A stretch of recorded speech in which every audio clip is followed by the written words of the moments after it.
ఈ సరేంద్ర బాబు ఇలా ఉంది.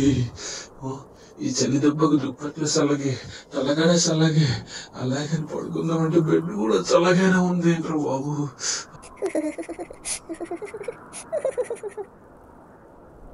కోడి ఎప్పుడు నన్ను చూసి భయపడేవాడికి ఈ రోజేంటి నా దగ్గరకు వచ్చి కూర్చొని పోయేవా? చలి చంపేస్తుందిరా కుక్క, కొంచెం ప్లేస్ ఇవ్వరా నీ పక్క, చలి కాచుకుంటాయి చక్క. సరేరా కోడి కూర్చోరా నా పక్క, అప్పుడప్పుడు తింటాను కదరా నేను నీ ముక్క. ఇంకాపరా కుక్క. ఏమండోయ్ ఆగండి ఆగండి, వీడియోస్ బాగానే చూస్తున్నారు కానీ ఛానల్ సబ్స్క్రైబ్ మాత్రం మర్చిపోతున్నారు. దయచేసి నా ఛానల్ని సపోర్ట్ చేయండి. సరే మళ్ళీ వీడియోలోకి వెళ్ళిపోదామే.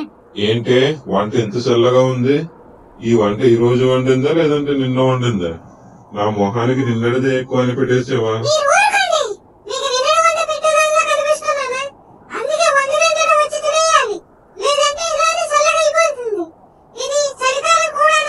కాపు ఇలాంటివైతే బాగానే చెప్తావు, మాట అనగానే వచ్చేస్తుంది కోపం.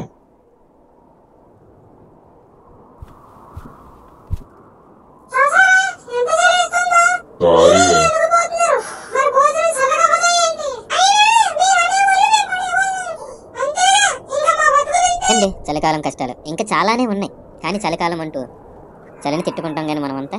ఈ పరుగుల ప్రపంచంలో చలికాలం అందరినీ మంట దగ్గర కలుపుతుంది. కబుర్లు చెప్పుకుంటుంటే ఆ ఆనందమే వేరు కదా.